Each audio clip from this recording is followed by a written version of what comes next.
আমি একটা প্রপার কাজ করছি, কিন্তু আমি ভাবছি আচ্ছা ঠিক আছে, আমি আরো আরেকটা পার্ট টাইম কাজ করি, বা আমি ঠিক আছে আরো দুটা পার্ট টাইম আমি কাজ করি, আমি উইকেন্ডেও কাজ করি। তো আসলে ব্রেইনের কোনো রেস্ট হচ্ছে না। এবং একটি যে প্রপার ঘুমের সময় মেনটেন করা, যেটা আমরা বলি যে এই প্রপার ঘুমের সময়টা আসলে মেনটেন না করলে ব্রেইনকে কিন্তু আসলে রিসাইকেল করতে হয়। তো সেই রিসাইকেলের কাজটা কিন্তু হচ্ছে না।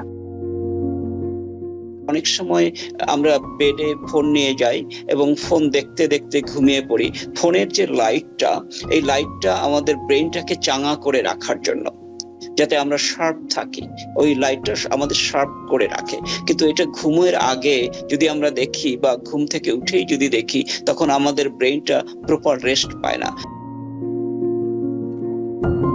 বর্তমান বিশ্বে আমরা দেখি যে মানুষের অ্যাম্বিশন অনেক বেশি হাই।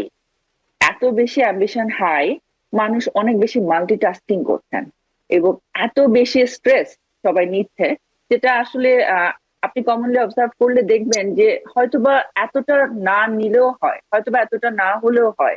হ্যাঁ, দরকার ছিল না, হয়তোবা তার হয়তোবা অতখানি স্ট্রেস বা অত মাল্টিটাস্কিং না করেও সে অনেক বেটার ওয়েতে লাইফটাকে কন্টিনিউ করতে পারতো। কিন্তু সামহাও মানুষ এখন, আমি একটা প্রপার কাজ করছি, কিন্তু আমি ভাবছি আচ্ছা ঠিক আছে, আমি আরো আরেকটা পার্ট টাইম কাজ করি, বা আমি ঠিক আছে আরো দুটা পার্ট টাইম আমি কাজ করি, আমি উইকেন্ডেও কাজ করি। তো আসলে ব্রেইনের কোনো রেস্ট হচ্ছে না। এবং একটি যে প্রপার ঘুমের সময় মেনটেন করা, যেটা আমরা বলি যে এই প্রপার ঘুমের সময়টা আসলে মেনটেন না করলে ব্রেইনকে কিন্তু আসলে রিসাইকেল করতে হয়। তো সেই রিসাইকেলের কাজটা কিন্তু হচ্ছে না।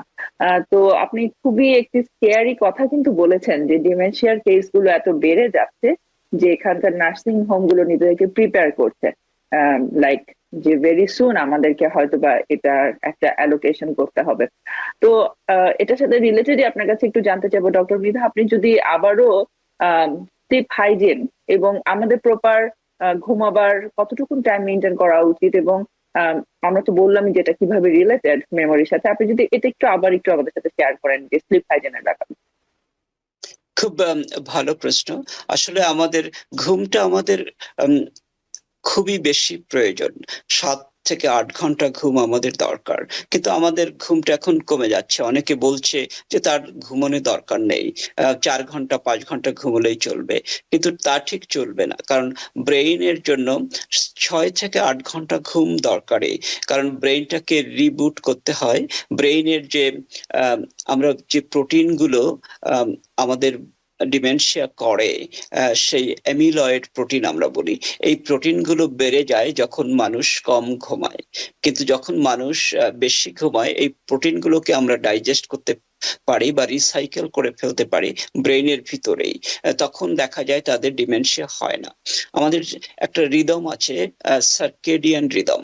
এই রিদমটাকে আমাদের ফলো করা দরকার। কিন্তু আমরা এই রিদমটা ইদানিং কাল ভুলে যাচ্ছি। উম, আমাদের ব্রেইনও অ্যাডজাস্ট করতে পারছে না।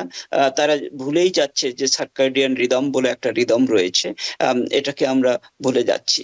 বিশেষ করে আগেকার দিনে আমাদের বন্ধু বান্ধব ছিল 10 বা 15 জন, এখন আমাদের বন্ধু বান্ধব 10,000 থেকে 5,000 থেকে 10,000। তারা যা করছে আমরা তাদের সঙ্গে কম্পিট করতে চাচ্ছি প্রতি মুহূর্তে। আমরা যদিও আমরা বলি না, কিন্তু আমাদের মন অনেক সময় আমরা দেখি ফেসবুকে বা অন্য সোশ্যাল মিডিয়াতে, এগুলো দেখে দেখে আমরা কম্পিট করতে চাই। এটা আমাদের এক ধরনের স্ট্রেস তৈরি করে আমাদের ভিতরে। আমরা যেটা দেখি প্রতিনিয়ত, যে এই স্ট্রেসটা মানুষকে দুর্বল করে দেয়, অনেক সময় অসুখ করে দেয়। সবাই তো কন্ট্রোল করতে পারে না মনটাকে, সেটা থেকে এটা হয়। আর অনেক সময় আমরা বেডে ফোন নিয়ে যাই এবং ফোন দেখতে দেখতে ঘুমিয়ে পড়ি।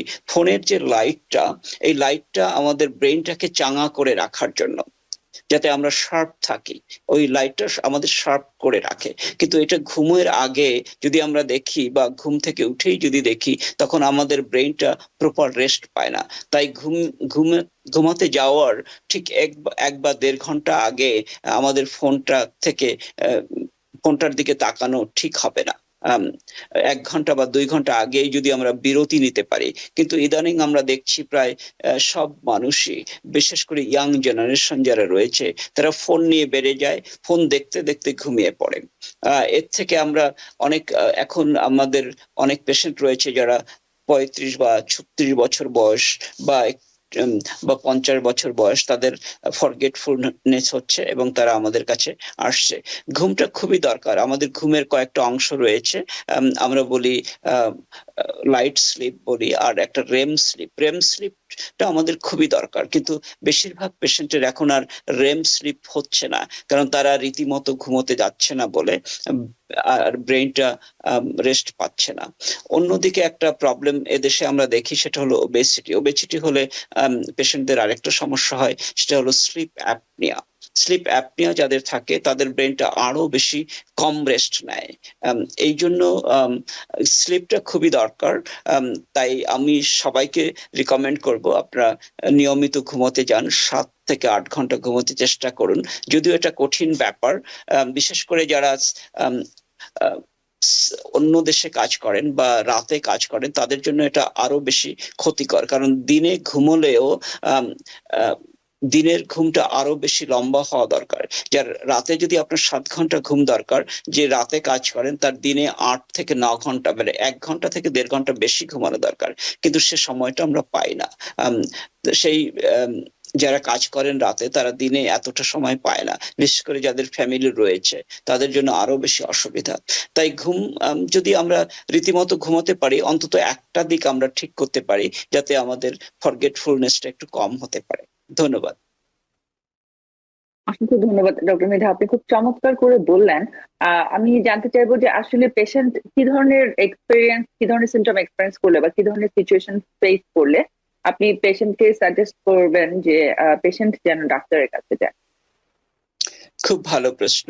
যখনই একজন যে যে বয়সের হোক না কেন, যদি দেখে যে সে মনে করছে পারছে না সে গতকাল কি খেয়েছে, সে মনে করতে পারছে না উপরে যাচ্ছে, বারবার করে মনে করতে পারছে না যে সে কেন আসছে, যদি সে প্রতি মাসে 3 বার থেকে 5 বার তার গাড়ির চাবি হারিয়ে ফেলে বা তার চশমাটা হারিয়ে ফেলে, তখন বুঝতে হবে যে তার সমস্যাটা একটু গভীরে। যদি 1 বার হারিয়ে যায় বা 2 বার হারিয়ে যায় সেটা ঠিক আছে, কিন্তু 3-4 বার যদি হারিয়ে যায় 1 মাসের মধ্যে, তাহলে বুঝতে হবে তার সমস্যা রয়েছে, তার ইমিডিয়েট মেমোরি বা শর্ট টার্ম মেমোরিতে প্রবলেম রয়েছে। তখন তারা আস্তে আস্তে ডাক্তারের কাছে যেতে পারে। যদি তাদের ফ্যামিলি মেম্বার থাকে, যদি ফ্যামিলি মেম্বারের ডিমেনশিয়া থাকে এবং সে যদি দেখে যে তারও ভুলে যাওয়ার রোগটা হচ্ছে, মানে ভুলে যাচ্ছে অলরেডি, সে নিজেই বুঝতে পারে যে সে একটা কিছু পড়লো, ঘন্টাখানেক পরে সে মনে করতে পারছে না কি পড়েছিল সে, তখন তার বুঝতে হবে যে তার একটা ডিমেনশিয়া হতে যাচ্ছে বা ফরগেটফুলনেস হচ্ছে, তখন সে ডাক্তারের কাছে যেতে পারে। এই ধরনের ছোট ছোট ব্যাপার নিয়ে ব্যাপারগুলোকে যদি সে খেয়াল করে, তখনই বুঝতে পারবে তার ফরগেটফুলনেস হচ্ছে। যদি সে কোথাও যাচ্ছে হঠাৎ করে ভুলে যাচ্ছে যে ড্রাইভিং ডাইরেকশনটা, তখন তাকে ডাক্তারের কাছে যেতে হবে। যদি একটা চেনা জায়গায় যেখানে সে প্রতিদিন যাচ্ছে হঠাৎ করে সে ভুলে যাচ্ছে যে কি করে যেতে হয়, সে মনে করতে পারছে না এবং ব্রেইন ফগ হয়ে যাচ্ছে। একজন লোক সে যদি ভুলে যায়, তার সোশ্যাল সিকিউরিটি নাম্বারটা ভুলে যাচ্ছে, ফোন নাম্বারটা ভুলে যাচ্ছে, এরকম যদি বারবার হয়, তখন তাকে ডাক্তারের কাছে যাওয়া দরকার। নিউ ইয়র্ক থেকে সম্প্রচারিত TVN 24 টেলিভিশন, বিশ্বজুড়ে বাঙালির কণ্ঠস্বর।